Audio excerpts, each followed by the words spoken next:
Hello everyone, welcome to our channel. Today we'll be discussing a fascinating discovery that suggests plants might be communicating with each other in a way we never expected. Have you ever thought that plants could make sounds? Well, it turns out they do, but at frequencies too high for humans to hear.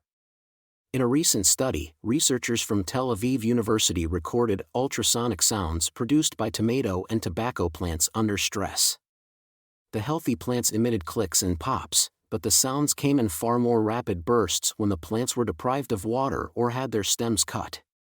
These noises could be picked up 3 to 5 meters away and could potentially influence the behavior of insects and small mammals that can detect such frequencies. While there is no evidence that the sounds are an attempt to communicate, they might still be useful for nearby creatures, perhaps affecting which plants animals feed on or where insects lay their eggs.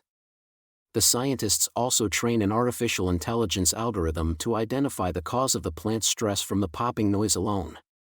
Although the accuracy was not 100%, it demonstrates that the sounds contain information that might be useful for organisms in the environment. This discovery could even make irrigation more efficient by using microphones alongside other sensors to detect when plants are short on water. So next time you hear a plant make a popping sound, it might be telling you something important. Isn't nature amazing? Thank you for watching, and don't forget to like, subscribe, and hit the notification bell for more interesting videos like this.